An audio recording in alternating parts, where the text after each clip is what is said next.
नमस्कार दोस्तों, एक बार फिर आपका मैं नीरज सर हार्दिक स्वागत करता हूँ हमारे डेली करंट अफेयर के सेशन में। और ये जो आपका डेली करंट अफेयर का सेशन है, ये रोज़ आपको 10 इम्पोर्टेंट क्वेश्चनों के साथ में गुरु ज्ञान अड्डा online study point YouTube channel पर उपलब्ध कराया जाता है। तो आज 29 मई 2020 है और आज हम इस सेशन के महत्वपूर्ण क्वेश्चनों की चर्चा करेंगे।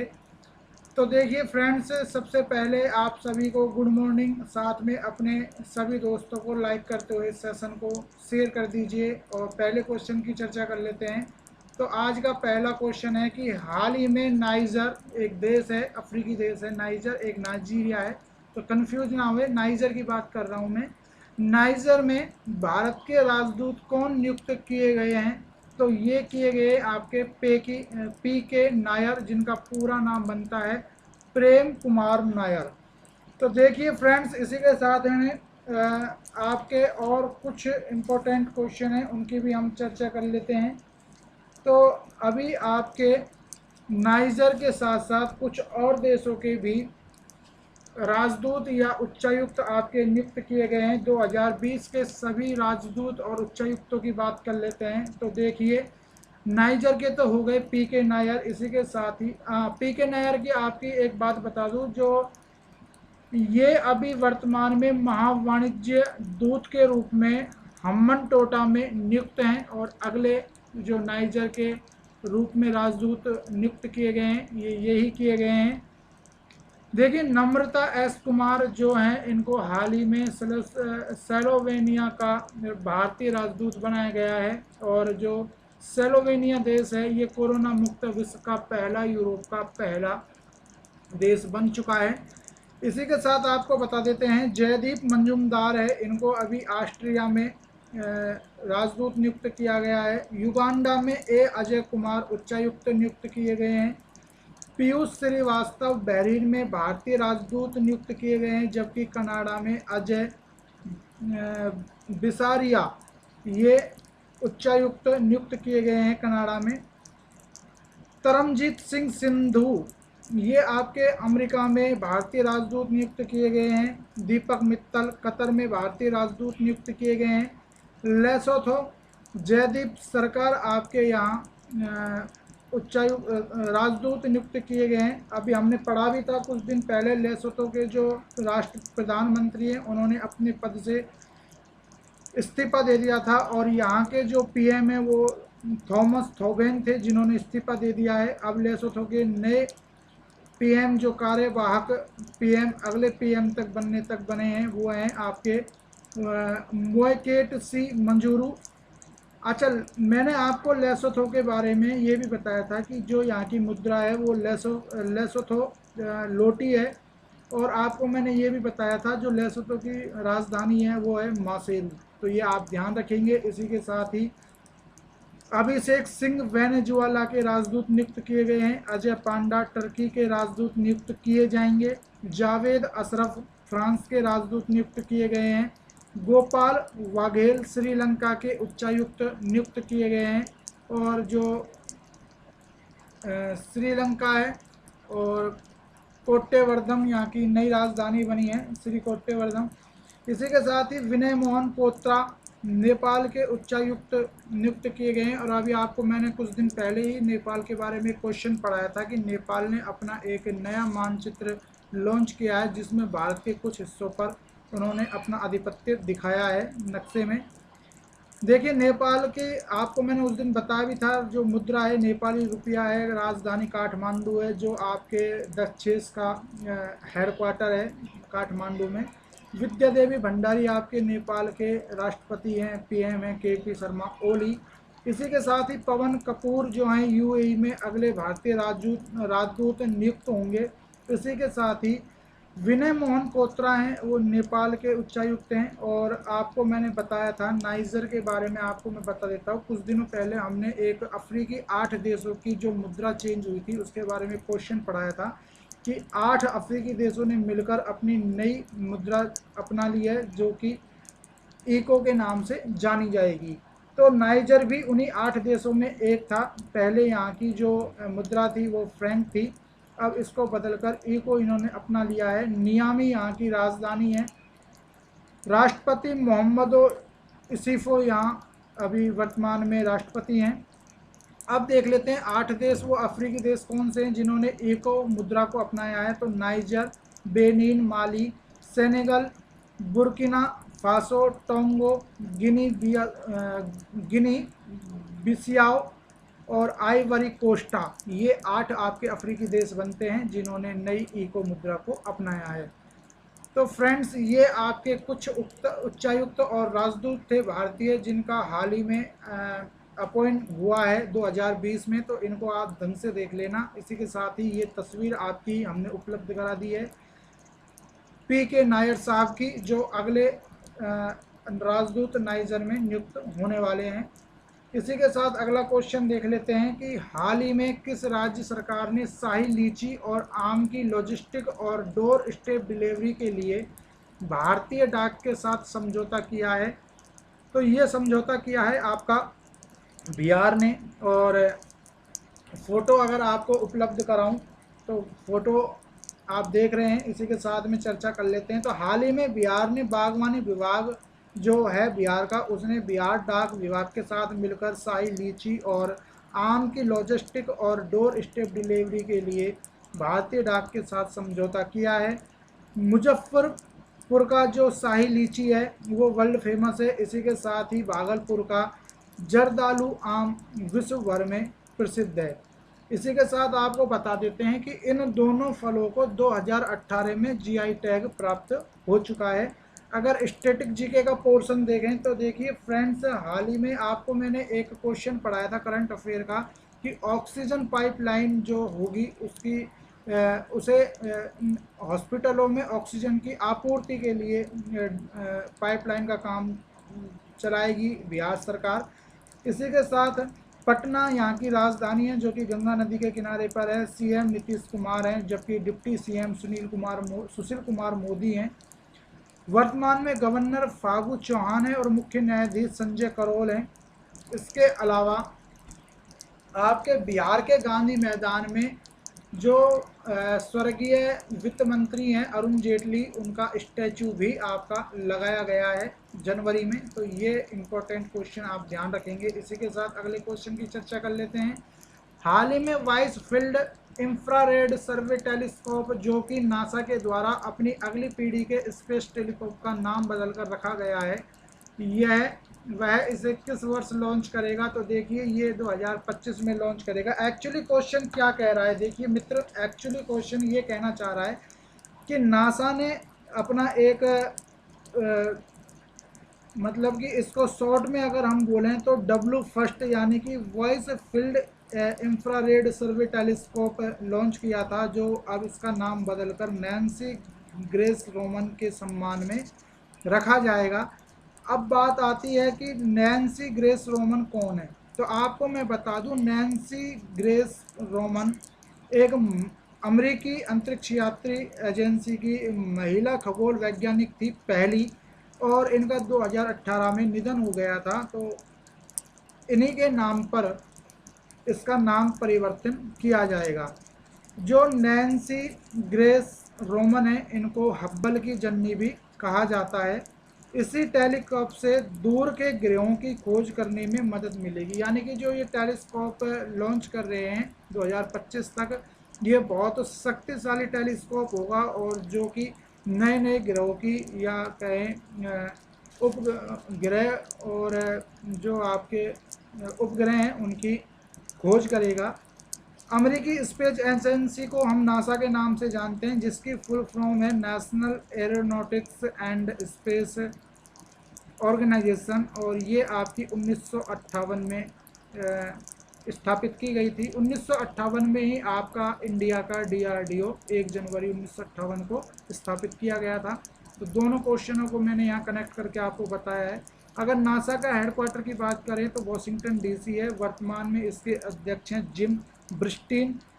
इसी के साथ ही अगर भारत की स्पेस एजेंसी की बात करें तो इसका नाम है इसरो, और जो इसरो है उसका पूरा नाम है Indian space and research organisation. और इसी के साथ में आपको इसरो के बारे में अगर मैं और ज़्यादा डिटेल से बताऊं तो देखिए इसरो की स्थापना 1964 में 15 अगस्त के दिन हुई थी, यानी कि 15 अगस्त 1964 में। और इसके जो फर्स्ट चेयरमैन थे वो थे विक्रम साराभाई।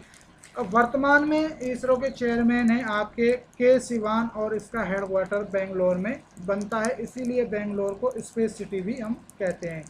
अगर इसरो की बात करूं तो देखिए आपका GSLV-F10 यानी कि जियो स्टेशनरी सैटेलाइट लॉन्च व्हीकल आपका एक GI SAT-1 नामक जियो इमेजिंग उपग्रह लॉन्च किया था। और जो ये किया था ये एक जियो इमेज सैटेलाइट था और इसको स्थापित किया गया था। इसी के साथ में 2020 में जो आपका एक इसरो ने सैटेलाइट भी लॉन्च किया था। इसी के साथ ही इसरो ने अपना first human space flight centre आपका चिल्लाकेरे कर्नाटक में स्थापित किया है। गगनयान मिशन 2022 में इसरो द्वारा लॉन्च किया जाएगा, जिसमें इंडिया के 75 साल आज़ादी के पूरे होने पर ये अंतरिक्ष में अपने यात्री भेजेगा। इस मिशन के तहत, गगनयान मिशन 2022 के तहत इसरो का दूसरा रॉकेट लॉन्चिंग जो पैड है, यानी कि जो रॉकेट छोड़े जाते हैं, वो स्टेशन आपका बनाया है थुथुकुडी में, और ये आपका तमिलनाडु के अंदर है। अगर फर्स्ट रॉकेट लॉन्चिंग सेंटर की बात करें तो सतीश धवन स्पेस सेंटर आपका श्रीहरिकोटा आंध्र प्रदेश के अंदर स्थित है। व्योममित्र आप याद रखेंगे, इसरो के द्वारा आधा ह्यूमन रोबोट तैयार किया गया है। इसरो द्वारा 2020 का पहला उपग्रह जो अभी मैं आपको बता रहा था उसका नाम मेरे ध्यान आया है, GSAT-30 आपका लॉन्च किया था, और ये फ्रेंच गुआना USA से लॉन्च किया था जनवरी 2020 में इसरो ने। अगर इसी के साथ में आपको नासा की और डिटेल बताऊं तो देखिए फ्रेंड्स, नासा ने कोविड-19 मरीजों के लिए विटल वेंटिलेटर बनाया था। एक बहुत ही मतलब हाई प्रेशर वाला वेंटिलेटर था ये। 2024 तक इसरो चांद के साउथ पोल पर पहला मानव शिविर लगाने की भी योजना बना रहा है। इसी के साथ क्रिस्टीना कोच का भी नाम ध्यान रखना, जो नासा की पहली अंतरिक्ष यात्री बन गई है। अंतरिक्ष में सबसे अधिक समय बिताने वाली, इन्होंने 328 दिन तक अंतरिक्ष में रहकर बिताए थे। तो ये आपकी एक्स्ट्रा डिटेल थी। इसी के साथ में आपको फ़ोटो प्रोवाइड करवा रहे हैं, ये आपका फ़ोटो है उस टेलीस्कोप का, ये नासा का सिंबल है। तो फ्रेंड्स, इस डिटेल के साथ ही अगले क्वेश्चन की बात कर लेते हैं। तो देखिए अगला क्वेश्चन कह रहा है कि हाल ही में चीन ने अपने पहले मानव रहित किस ड्रोन हेलीकॉप्टर का परीक्षण किया है, तो ये किया है AR-500C। देखिए AR-500C के बारे में बात बताऊं, इस हेलीकॉप्टर का जो परीक्षण चाइना ने किया है, ये वर्तमान में जो आपके लद्दाख में चाइना और भारत के बॉर्डरों को लेकर जो मतभेद चल रहा है उसके चलते हुए इन्होंने ये परीक्षण किया है। और ये आपका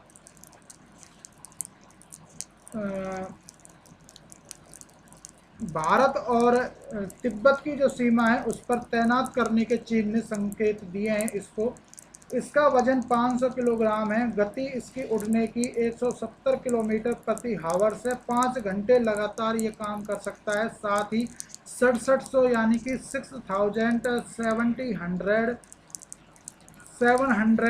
मीटर की ऊंचाई तक ये उड़ सकता है। तो ये बहुत काफ़ी शक्तिशाली हम इसको कह सकते हैं ड्रोन हेलीकॉप्टर है। अगर स्टैटिक जीके की बात करें फ्रेंड्स, तो जो बीजिंग है आपका, ये इसकी राजधानी बनता है चीन की, और बीजिंग में ही आपका संघाई कोऑपरेशन ऑर्गेनाइजेशन और AIIB का हेडक्वार्टर स्थित है। 2022 के जो विंटर ओलंपिक हैं वो यहीं चीन में होने वाले हैं। मुद्रा आपकी रैन विनबी और राष्ट्रपति शी जिनपिंग आपके यहाँ बनते हैं। एशियाई पैरा ओलंपिक खेल 2022 में आपके चीन में ही आयोजित होंगे, और इसका शुभांकर भी फेई लॉन्च कर दिया गया है। तीसरे एशियाई यूथ गेम्स 2021 में चाइना के सांट नाउ शहर में आपके आयोजित किए जाएंगे। 19वें एशियाई गेम्स आपके 2022 में झांगझोउ चाइना शहर में आपके आयोजित किए जाएंगे। हाल ही में चाइना ने अपना रक्षा बजट 100 यानी कि 179 अरब डॉलर कर दिया है, जो कि पिछले वर्ष के मुकाबले 2 अरब डॉलर ज़्यादा है। यानी कि पिछले वर्ष इनका रक्षा बजट था 177 अरब डॉलर। इसी के साथ ही हाल ही में डिजिटल करेंसी भी आपकी चाइना ने लॉन्च करी है, जिसका नाम है डिजिटल करेंसी इलेक्ट्रॉनिक पेमेंट, जिसको हम शॉर्ट में DCEP बोलते हैं। हाल ही में चीन ने मालदीव के पास एक कृत्रिम द्वीप भी बनाया है। इससे भारत की दूरी मात्र 600 किलोमीटर दूर रहेगी। सबसे अधिक देशों के साथ स्थलीय सीमा भी आपकी चीन में लगती है। मैकमोहन रेखा आपकी भारत और चीन के मध्य सीमा रेखा है। भारत पाकिस्तान सीमा रेखा की बात करेंगे तो रेड क्लिप हो जाएगी, और पाकिस्तान अफगानिस्तान के बीच की बात करेंगे सीमा रेखा की तो डूरंड रेखा आपकी बनती है। तो देखिए फ्रेंड्स, एक क्वेश्चन मेरे यहाँ पिछले क्वेश्चन जो अमेरिका के बारे में हम पढ़ रहे थे उससे संबंधित एक फैक्ट ध्यान आया है। अमेरिका की कंपनियों ने जियो में निवेश किया है, और अब तक ये 5 कंपनी है अमेरिका की जिन्होंने इसमें जियो में आपका निवेश किया है, रिलायंस जियो में। हाल ही में ओपन स्काई संधि से भी अलग हो गया था आपका अमेरिका, और नए लेजर हथियारों का प्रदर्शन भी अभी इन्होंने अपने एक युद्ध तोप यानी कि जो युद्ध पोत होते हैं, पानी के जहाज होते हैं, युद्धक पानी के जहाज, उन पर लेजर हथियारों का प्रयोग भी प्रशांत महासागर में अमेरिका के द्वारा किया गया था। राजीव जोशी हमने कल ही पढ़ा था, भारतीय अमेरिकी वैज्ञानिक है। हाल ही में इनको inventor of the year award भी दिया गया था। तो फ्रेंड्स, ये कुछ जानकारी थी अब तक क्वेश्चनों से संबंधित। अगले क्वेश्चन की बात कर लेते हैं। तो अगला क्वेश्चन आपका कह रहा है, क्वेश्चन नंबर 5, कि हाल ही में किस राज्य सरकार ने किसानों को अनुबंध कृषि करने की अनुमति दे दी है? तो देखिए, उड़ीसा राज्य ने दे दी है। इसी के साथ हम उड़ीसा राज्य की बात करें तो भुवनेश्वर यहाँ की राजधानी बनती है। एक लिंगराज मंदिर और नालको का हेडक्वार्टर भी आपका भुवनेश्वर में है। भुवनेश्वर में ही आपके खेलो इंडिया यूथ गेम का आयोजन किया गया था। CM नवीन पटनायक हैं, जिनको पेटा 2020 का अवार्ड दिया गया है। और ये क्यों दिया गया है? तो ये पशु पक्षियों के प्रति उनकी जो मानवीय सोच है उसके चलते इनको ये दिया गया है, क्योंकि इन्होंने 35 लाख रुपए का स्पेशल फंड लॉकडाउन के अंतर्गत इन्होंने इशू किया था पशु पक्षियों के लिए। राज्यपाल आपके प्रोफेसर गणेशी लाल बनते हैं। मुख्य न्यायाधीश मोहम्मद रफ़ीक, जो कि हाल ही में बनाए गए हैं, मतलब कि पिछले महीने ही आपके नियुक्त किए गए हैं। इसी के साथ ही मो जीवन मो प्रतिभा सांस्कृतिक प्रतियोगिता आपकी चलाई थी। मो जीवन एक कार्यक्रम भी आपका उड़ीसा से संबंधित है। मो बस सेवा, मो साइकिल सेवा, मो परिवार सेवा, ये सब योजनाएं आपकी उड़ीसा से संबंधित है। कोणार्क सूर्य मंदिर भी अभी हमने पिछले दिनों पढ़ा था, जिसे हम ब्लैक पैगोडा के नाम से जानते हैं। हाल ही में केंद्र सरकार ने कोणार्क शहर और सूर्य टेम्पल को पूर्ण तरीके से सौरकरण करने हेतु एक योजना लॉन्च की है। इसी के साथ ही जो आपका भारतीय नई करेंसी है उसके 10 रुपये के नोट पर आपका इस सूर्य मंदिर का चित्र अंकित है। 2023 में पुरुष विश्व हॉकी चैंपियनशिप भी उड़ीसा में आयोजित होगी, और ये उड़ीसा के कलिंगा स्टेडियम और राउल किला स्टेडियम में खेली जाएगी। इसी के साथ अगर आपको मैं और डिटेल से बताऊं तो कुछ स्कीम्स मेरे ध्यान आ रही है उड़ीसा से संबंधित। सुनेत्रा स्कीम, मधु ऐप, जल साथी कार्यक्रम, कालिया स्कीम, मोबाइल बस सेवा, मोबाइल साइकिल सेवा, ये तो अभी आपको बता दी थी। मो परिवार सेवा, मो सरकार सेवा, ये सब आपकी उड़ीसा के द्वारा लॉन्च की गई हैं। आपके उड़ीसा में एक व्हेलर द्वीप स्थित है, जिसका नाम बदलकर डॉक्टर APJ अब्दुल कलाम द्वीप रख दिया गया है। भारत की सबसे बड़ी व दुनिया की दूसरी सबसे बड़ी खारे पानी की झील चिल्का झील भी उड़ीसा में मौजूद है। कटक में आपका केंद्रीय चावल शोध संस्थान और केंद्रीय कंद फसल अनुसंधान संस्था भुवनेश्वर में स्थित है। इसी के देखिए, कटक में तो आपके केंद्रीय चावल शोध संस्था है और केंद्रीय कंद फसल अनुसंधान संस्था आपकी भुवनेश्वर में है। सबसे ज़्यादा बैंगन उत्पादन में उड़ीसा राज्य प्रथम है। और भारत का सबसे लंबा बांध, जिसको कि हम हीराकुंड बांध के नाम से जानते हैं, ये आपका महानदी पर बना हुआ है। भुवनेश्वर में ही आपके फर्स्ट जो संस्करण हुआ था खेलो इंडिया यूनिवर्सिटी यूथ गेम्स का, ये आयोजित किया गया था। इसी के साथ ही कोविड-19 से मरने वाले पत्रकारों के परिवारों को 15 लाख रुपए तक की वित्तीय मदद देने की घोषणा करी थी आपकी हाल ही में उड़ीसा सरकार ने या नवीन सरकार ने। और आपको मैं बता दूं, तो आपका जो गंग वंश के द्वारा जो सूर्य मंदिर था, इसके राजा मतलब गंग वंश के राजाओं के द्वारा इसको निर्मित कराया गया था। तो ये समस्त जानकारी आपकी उड़ीसा से संबंधित थी। यदि फ्रेंड्स आपको मेरी बताई हुई डिटेल आपको अच्छी लग रही है, आपको लगता है कि मेरी बताई हुई डिटेल आपके लिए हेल्पफुल है, तो प्लीज़ आप भी मेरी हेल्प कीजिए और मेरे इस सेशन को आप अधिक से अधिक शेयर करके और अधिक से अधिक लाइक देकर और इस सेशन को आप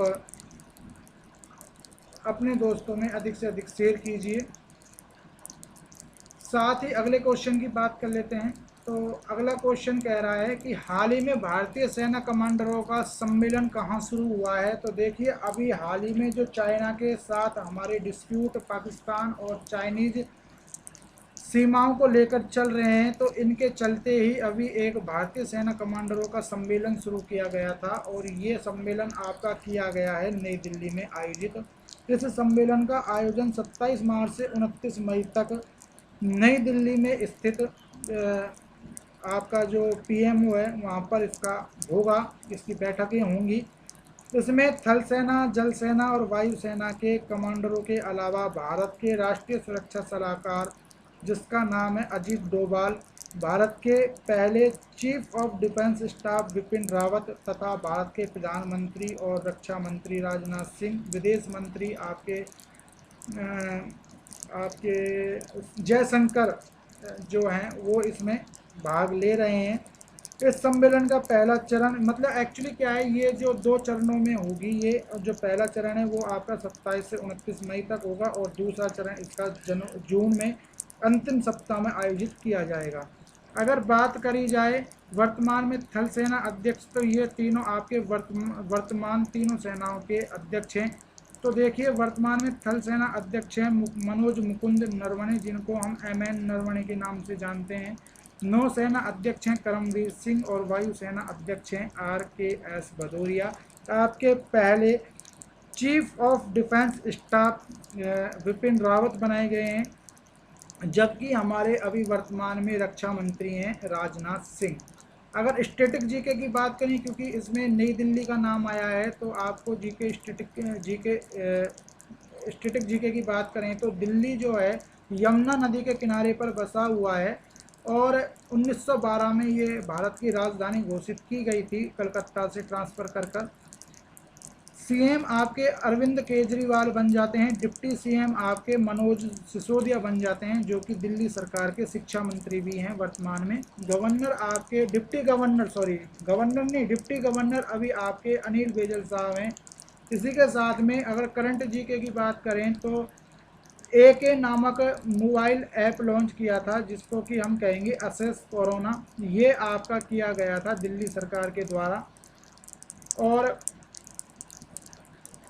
कोविड-19 के चलते ऑपरेशन शील्ड और एक कार्यक्रम 5T प्लान लॉन्च भी किया गया था दिल्ली सरकार के द्वारा। IIT दिल्ली का नाम आप ध्यान रखेंगे, PRICRITE, यानी कि प्रिस्पति डैशबोर्ड जो है आपका प्रिस्पति जो डैशबोर्ड है, ये भी आपका लॉन्च किया था दिल्ली सरकार ने। एक आपका रीयूजेबल मास्क, जिसका नाम है एनसेफ, ये भी लॉन्च किया था IIT दिल्ली ने। रीयूजेबल PPE किट आपकी दिल्ली सरकार बना रही है और इसी के साथ दिल्ली IIT बना रही है, सॉरी माफ़ करना। कोरोना कॉम्पैक्ट हेड गियर भी लॉन्च किया था दिल्ली सरकार ने अभी, जो कोरोना योद्धा यानी कि जो पुलिसकर्मी हैं उनके लिए ये लॉन्च किया गया था। इसी के साथ आयु रक्षा कार्यक्रम, वास कोरोना कार्यक्रम, ये भी आपके लॉन्च किए गए थे दिल्ली सरकार के द्वारा। दिल्ली के फिरोज शाह कोटला क्रिकेट स्टेडियम का नाम बदलकर अब स्वर्गीय अरुण जेटली क्रिकेट स्टेडियम कर दिया गया है दिल्ली का। IGI इंटरनेशनल एयरपोर्ट, ये आप ध्यान रखेंगे, यानी कि इंदिरा गांधी अंतर्राष्ट्रीय हवाई अड्डा, ये भी आपके अभी चर्चा में रहा था। क्यों रहा था? सिंगल यूज प्लास्टिक फ्री होने वाला भारत का पहला हवाई अड्डा बन गया है। तो फ्रेंड, सिंगल यूज प्लास्टिक क्या होता है? देखिए, सिंगल यूज प्लास्टिक होता है जैसे कि आपकी जो सील्ड पैक पानी की बोतल आती हैं, वो एक बार आप यूज़ कर लेते हैं तो उसको दोबारा यूज नहीं किया जाता, उन्हें फेंक दिया जाता है। इसी तरीके से जो आपकी, जैसे कि आप कोई नमकीन खाते हैं या चिप्स खाते हैं, जो उनके रैपर होते हैं वो भी आपके सिंगल यूज प्लास्टिक में ही आते हैं। फरवरी 2019 में राष्ट्रीय जैविक खाद्य महोत्सव भी आपका दिल्ली में आयोजित किया गया था। दिल्ली सरकार का गारंटी कार्ड, जो कि चुनावी आयोजन के समय आपका लॉन्च किया गया था दिल्ली सरकार के द्वारा, इसमें कहा गया था कि महिलाओं को फ्री बस सेवा, फ्री पानी, फ्री बिजली की बात केजरीवाल सरकार के द्वारा कही गई थी। देश का पहला विश्वविद्यालय स्थापित करने की घोषणा करने वाला देश का पहला राज्य भी दिल्ली है, जो कि आपके मुनरेगा दिल्ली में एक स्थित जगह है, वहाँ पर ये खोला जाएगा। देश की फर्स्ट कॉर्पोरेट यात्री ट्रेन आपकी दिल्ली से लखनऊ चलाई गई है। इसी के साथ ही फ्रेंड्स, आपको बता दें, मणिपुर में केंद्र सरकार के द्वारा देश का पहला खेल विश्वविद्यालय आपका स्थापित किया गया है। मणिपुर में जो स्थापित किया गया खेल विश्वविद्यालय वो केंद्र सरकार के द्वारा किया गया है, लेकिन राज्यों की बात करें तो दिल्ली का नाम यहाँ आएगा। इसी के साथ फ्रेंड्स, आपको बता दें कि हम इसी तरह से हर क्वेश्चन को डिटेल में, जो करंट और स्टैटिक जीके के जो फैक्ट्स हैं उनके साथ में कवर करवाते हैं। तो इसलिए आप हमारे इस क्लास को या इस सेशन को आप अधिक से अधिक पूरा समय देते हुए अंत तक देखें, क्योंकि इसको बिल्कुल भी मिस ना करें, क्योंकि मिस करने से आप काफ़ी कुछ खो देने का मतलब काफ़ी कुछ चीज़ें आप समझ नहीं पाएंगे, आप काफ़ी चीज़ें लॉस में चल जाएंगी आपकी। तो इसलिए इसको आप पूरा देखें। इसी के साथ ही अगले क्वेश्चन की चर्चा कर लेते हैं कि हाल ही में UN military gender advocate of the year award से किसे सम्मानित किया जाएगा? तो ये आपका सम्मानित की जाएंगी मेजर सुमन गवानी, जो कि उत्तराखंड की रहने वाली हैं। अब आपको बता देता हूँ, मेजर सुमन गवानी पहली भारतीय महिला होंगी जिन्हें UN का military gender advocate of the year award से सम्मानित किया जाएगा। और ये पहली भारतीय महिला भी हैं और पहली भारतीय भी हैं, और ये हमारे लिए बड़े गर्व की बात है। UN ने 2019 में नरेंद्र मोदी और जो इमैनुअल मैक्रो हैं, जो आपके फ्रांस के राष्ट्रपति हैं, इनको भी एक संयुक्त रूप से champion of the earth award दिया गया था UN के द्वारा। और ये क्यों दिया था? तो सोलर अलायंस को बढ़ावा देने हेतु इन्हें सम्मानित किया गया था इस अवार्ड से। 2 अक्टूबर 2019 को मोदी जी ने UN में एक सोलर पार्क का उद्घाटन भी किया था, जिसको कि भारत के द्वारा पूर्ण तरीके से निर्मित किया गया था। मेजर सुमन गवानी की बात करें तो UN द्वारा दक्षिण सूडान में शांति दूत के रूप में इन्हें नियुक्त किया गया था, जो कि एक मिशन के रूप में तैनात किया गया था। तो इनका ये मिशन पूरा हो चुका है। इस मिशन के पूरा होने के बाद इनको और इनकी सहयोगी इनकी सहयोगी महिला थी ब्राज़ील की सेना कमांडर, जिनका नाम था कर्ला मैंटीइरो डे अराउजो। इनको भी ये सम्मान इनके साथ में दिया जाएगा। तो आपको हम बता देते हैं, इन्होंने अब इसको पूरा कर लिया है मिशन को, और इस मिशन पर शांति प्रयासों के लिए और शांति के उत्कृष्ट कार्यों के लिए इन्हें ये अवार्ड दिया जाएगा।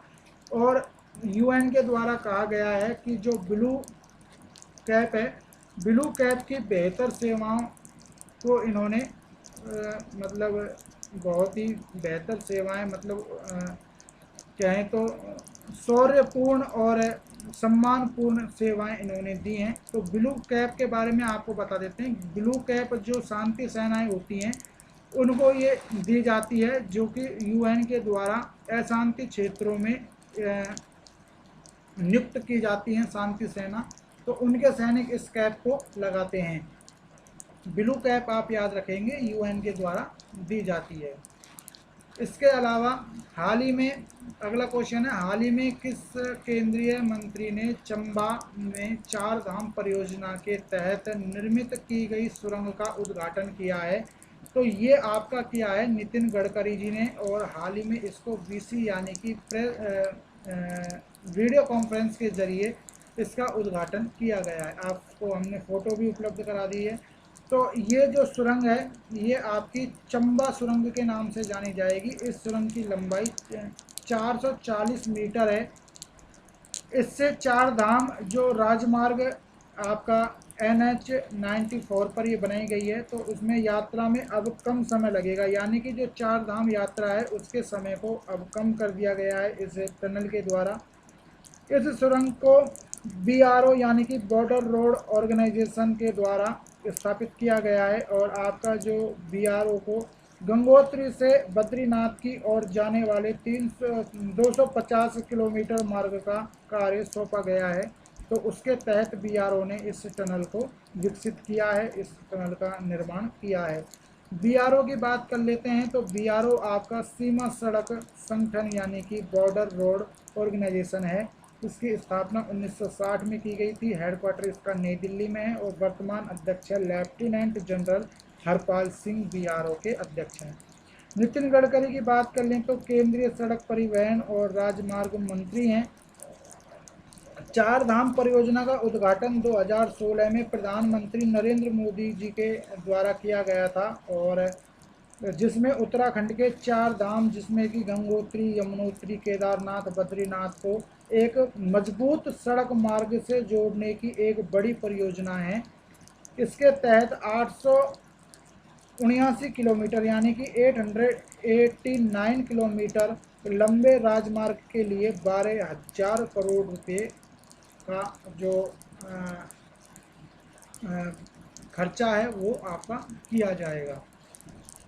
तो फ्रेंड्स अगले क्वेश्चन की बात कर लेते हैं। 2020 में लोकल टू ग्लोबल थीम के साथ किस प्रसिद्ध मेले का आयोजन किया जाएगा? तो ये आपका किया जाएगा हुनर हाट मेला, और इसकी घोषणा कर दी है आपकी अल्पसंख्यक मंत्रालय के द्वारा। इस आयोजन की घोषणा कर दी गई है। तो सितंबर 2020 में लोकल टू ग्लोबल थीम के साथ आपका हुनर हाट मेला आयोजित किया जाएगा। यह मेला अल्पसंख्यक मंत्रालयों के अधीन प्रमुख कार्यक्रम में से एक है, यानी कि इस मेले का आयोजन अल्पसंख्यक मंत्रालय के अधीन किया जाता है। इसमें देश के विभिन्न राज्यों से दस्तकार और शिल्पकार भाग लेते हैं, जो कि अपने मतलब कि जो आपके सामग्री होती है, यानी कि जो दस्तकारी या शिल्पकारी के संबंधित वस्तु होती हैं उनका प्रदर्शन करते हैं, उनको बेचते हैं, और लोगों को अंतर्राष्ट्रीय ख्याति प्राप्त मतलब अंतर्राष्ट्रीय लेवल पर प्रदर्शन इसका करते हैं, लोगों को दिखाते हैं। मुख्तार अब्बास नकवी अल्पसंख्यक मामलों के जो मंत्रालय है उसके अभी वर्तमान में मंत्री हैं। तो इसी के साथ ही देखिए अभी आपका फरवरी में एक आयोजन किया गया था सूरजकुंड मेले का, जो कि आपका हरियाणा फरीदाबाद में आयोजित किया गया था। ये अंतर्राष्ट्रीय स्तर का एक क्राफ्ट मेला है। इसी के साथ ही सोनपुर मेला भी आप ध्यान रखेंगे, बिहार में सोनपुर ज़िले में ये लगता है, आयोजित होता है। एशिया का सबसे बड़ा पशु मेला है आपका सोनपुर मेला।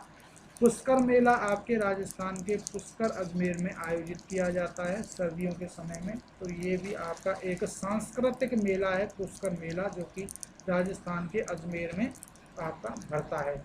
इसी के साथ फ्रेंड्स आपको अगले जो अंतिम क्वेश्चन है उसकी बात कर लेते हैं। तो हाल ही में किस राज्य ने कामगारों को रोजगार देने हेतु मदद के लिए प्रवासी आयोग बनाने का फैसला किया है? तो ये आपका किया है उत्तर प्रदेश सरकार ने, और आपको बता देते हैं उत्तर प्रदेश राज्य सरकार ने घोषणा की है कि वह प्रवासी श्रमिकों के कौशल की पहचान करने और उन्हें रोजगार प्रदान करने के लिए एक प्रवासन आयोग का गठन करेगी। और जो आपके सरकार है, यूपी सरकार है, उसने जो वापसी करने वाले श्रमिक हैं और उनको बीमा और एक नौकरी सुरक्षा योजना प्रदान करने की भी योजना बनाई है। इस घोषणा के दौरान 25 लाख श्रमिकों को और प्रवासी राज्यों से वापस लौटने वाले व्यक्तियों की पहचान की जाएगी और उनको अब मतलब कि आयोग के द्वारा उनको मतलब कि कहें रोजगार प्रदान कराया जाएगा, ताकि वो दोबारा अपना प्रदेश छोड़कर अन्य राज्यों में काम की तलाश में न जाएं। अगर स्टैटिक जीके की पोर्शन की बात करें तो राजधानी आपकी लखनऊ बनेगी, इलाहाबाद जिसका नाम आपका प्रयागराज कर दिया गया है बदलकर, ये आपकी न्यायिक राजधानी बनती है उत्तर प्रदेश की। लखनऊ आपका गोमती नदी पर है, प्रयागराज आपका त्रिवेणी संगम यानी कि गंगा जमुना सरस्वती के संगम पर बसा हुआ है। सीएम आपके योगी आदित्यनाथ हैं, डिप्टी सीएम केशव प्रसाद मौर्य और दिनेश शर्मा हैं, राज्यपाल आपकी आनंदीबेन पटेल है और मुख्य न्यायाधीश गोविंद माथुर हैं। इसके अलावा अगर आपको यूपी के बारे में मैं और डिटेल से बताऊं तो देखिए, ये योजना अभी आपकी यूपी स्टार्ट यूपी फंड जो स्थापना की गई थी उसके अंतर्गत ही कर दी गई है, यानी कि जो सिडबी ने small industries development bank of India जिसको हम कहते हैं, उसके द्वारा इस योजना को लॉन्च करने का बेड़ा उठाया था। अच्छा, बात कर लेते हैं, भारत का पहला हेल्थ एटीएम आपका लखनऊ के चारबाग स्टेशन से संचालित किया गया है। भारत का पहला गिद्ध सर्वेक्षण व प्रजनन केंद्र आपके उत्तर प्रदेश में स्थापित किया जाएगा। भारत का पहला इलेक्ट्रॉनिक लोकोमोटिव इंजन का संचालन पंडित दीनदयाल रेलवे स्टेशन से किया गया है। और आपको बता देते हैं, जो आपका पहला ट्रांसजेंडर विश्वविद्यालय वो आपके यहीं पर उत्तर प्रदेश में खुलेगा। हाथी जल चिकित्सालय और हाथी चिकित्सालय आपका मथुरा में आपका खोला गया है। तो ये समस्त जानकारी थी जिनको हम आपको बता रहे हैं, जो ध्यान आ जाता है फ्रेंड्स वो हम बता देते हैं, और बाकी की अगर जो रह गई होंगी उनको हम आपको दोबारा से रिवीजन करवा देंगे अगले सेशन में कोई क्वेश्चन आने पर। तो आप इस सेशन को पूरा अंत तक देखें, आपसे निवेदन रहेगा, साथ ही आप इस सेशन को अपने दोस्तों में शेयर कर दें। ये एक फ़ोटो भी इसकी हमने पेपर कटिंग के रूप में लगाई है यहाँ पर, इसको आप देख लेंगे ढंग से। ये आपको पीडीएफ में भी मिल जाएगी, तो आप पीडीएफ भी ज़रूर हमारी डाउनलोड करें हमारे टेलीग्राम ग्रुप से जुड़कर। और आज का सवाल आपका होमवर्क में है कि हाल ही में जम्मू कश्मीर लोक सेवा आयोग के अध्यक्ष के रूप में कौन बनाए गए हैं। तो ये आपको बताना है, जम्मू कश्मीर लोक सेवा आयोग के अध्यक्ष कौन बनाए गए हैं हाल ही में। कल का सवाल हमने पूछा था कि नारायणकों के नए महानिदेशक कौन बनाए गए हैं, तो राजेश गोयल हाल ही में आपके नारायणकों के अध्यक्ष बनाए गए हैं। तो फ्रेंड्स, इसी सेशन के साथ इस सेशन को समाप्त करते हुए मैं आपसे अलविदा लेता हूं। एक बार नए सेशन में फिर आपसे मुलाकात होगी कल। तब तक के लिए स्टे होम, स्टे सेफ, सुरक्षित रहिए, अपने घर पर रहिए। नमस्कार।